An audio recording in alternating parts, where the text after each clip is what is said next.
Hello everyone, it's Shel C from PaperOcotilloStudio, and today I'm sharing with you a whimsical portrait in watercolor that I did in my watercolor art journal.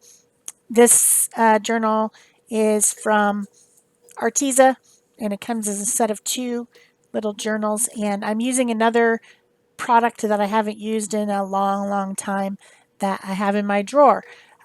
These are the Kurtake Gamsi Tambi watercolors, and they are traditional Japanese colors that are based in nature. They are smooth and dry with a slightly shiny finish, and they're very opaque. So you say watercolor, I say, are they really? Because they're not translucent very much. Of course, any watercolor can be more translucent if you put a lot of water with it, right? That makes it more translucent because it dilutes the pigment. Also, um, these are not, they're not granulated. They're very smooth. They don't have any granulation, so you don't get that interesting watercolor effect that you might with some of the other types of watercolors. But they come in big fat pans, and they come in a box that has some type of a washi cover that's green. I mean, they're pretty and nice, and it's just a different option for watercolor. So I decided to do a whimsical portrait. Haven't done one in a while, and I wanted to do it in watercolor. Just been a while, so I decided not to use a pencil, not to draw anything or erase anything, but to just go for it. So I first mixed a very light skin tone-ish peachy color, figuring that I could go over that and it would disappear eventually, to draw with my brush the shapes that I wanted.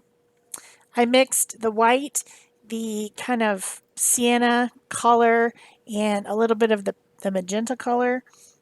These are generalized color names. The names for the colors are actually in Japanese, so I can't read them. Everything about it is in Japanese. It comes with a color chart, but I don't know. It's different and fun, and I have found in this little Arteza journal that I have a lot of different situations where colors fade on the paper, and this paint does not fade. It stays bright and intense. So this is obviously the type of paint that this book was intended for. I've tried all different types of paints, including the Arteza paint and the Arteza watercolor pencils, and just all different ones. The Arteza watercolors work well in this journal too. So if you get that big set of 60 watercolors from Arteza, they work really nice. So they must be similar in formulation to these Kurtake ones, because I find that the Arteza watercolor tubes are also slightly opaque. So that must be what this book wants. I guess if you stick with one brand for everything, you will have the results you want. That's how things work, right? So for this watercolor portrait, I'm just layering layers on top of layers on top of layers. It took me 54 minutes to do it from start to finish, and this, of course, is sped up so that you don't need to watch it in real time. On my channel, I speed my videos because I know that a lot of people who are like me don't have patience to watch something in real time. However, I do a live stream every Thursday if you want to watch real time over on Art Joy of Sharing live stream channel with Peg Robinson. We also have a art community group on Facebook called Art Joy of Sharing. If you haven't joined that yet, you can come on and over and join. And speaking of Art Joy of Sharing, the hashtag for this month is AJOS 2020 water, and that is all about, this entire month is about water soluble media. So that's why I've been working a lot this month in my watercolor journal. That's why, because we try to focus on something each month in Art Joy of Sharing art community, and we hope that everyone comes and plays along with us. If you don't, that's fine. You can post whatever you want that any type of art that you've done in our group, and it's for sharing and supporting one another, and that's what it's all about. So I will be sure to put a link below the video for the group if you want to come over there and join us. Just remember to answer the questions that pop up when you ask to join, or you will not be approved. So, like I said, I'm building layers. So I started with light layers. I started with that pale, skinish tone color. And then I went over it with some light purple to add in the shadows. I went over it with some pink, watered down with a lot of water. I'm not doing wet on wet, I'm doing wet on dry. And now I'm adding in some darker colors. This is the very dark purple that comes in the set. And I've got some blue, I've got some aqua, and I'm just continuing to build up the layers one on top of each other. I think by the time the face was done, it probably had, I don't know, guesstimating 10 layers maybe. Just going over it and over and over it. Of course, at some point you have to realize that if you do it too much or if you scrub too much, your watercolor paper is going to start to pill, to start to have little balls on it where it's breaking down the paper pulp. So you do want to do it with a light touch.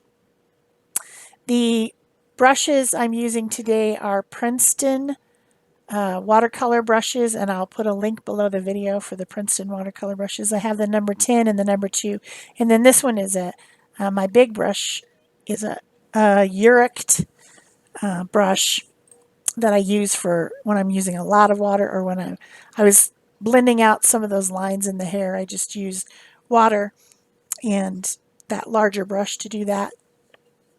And then this number 2 is really great for details.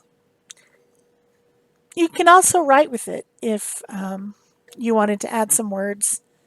I considered that, but then I just decided not to do it after all.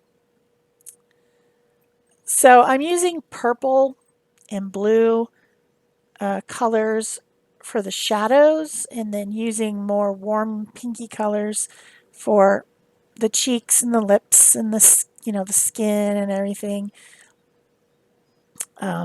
And I'm in some cases blending colors on this palette. Sometimes I'm using them straight, sometimes I'm blending. Like I needed to blend a skin tone color, and that would be blending white with, well, this time I used a kind of rusty brown color. But normally if you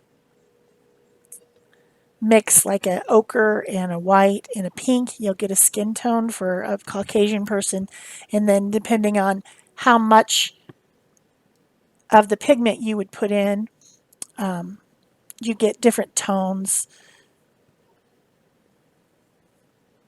So I'll actually link that video that I made of watercolor skin tones. I think they were watercolor. I don't know. It's the same thing with acrylic. Yeah, learning how to mix skin tones. So I'm just continuing to work on details. Now I've got my number 2 brush, and I'm starting to fill in the eye color. I guess she's blonde hair, blue-eyed person, like me. We tend to paint the people that we are like, so I sometimes paint people with other skin tones. I have done it quite a bit, but I guess my go-to is light-haired, blue-eyed Caucasian person, because that is what I am, what I feel most comfortable with.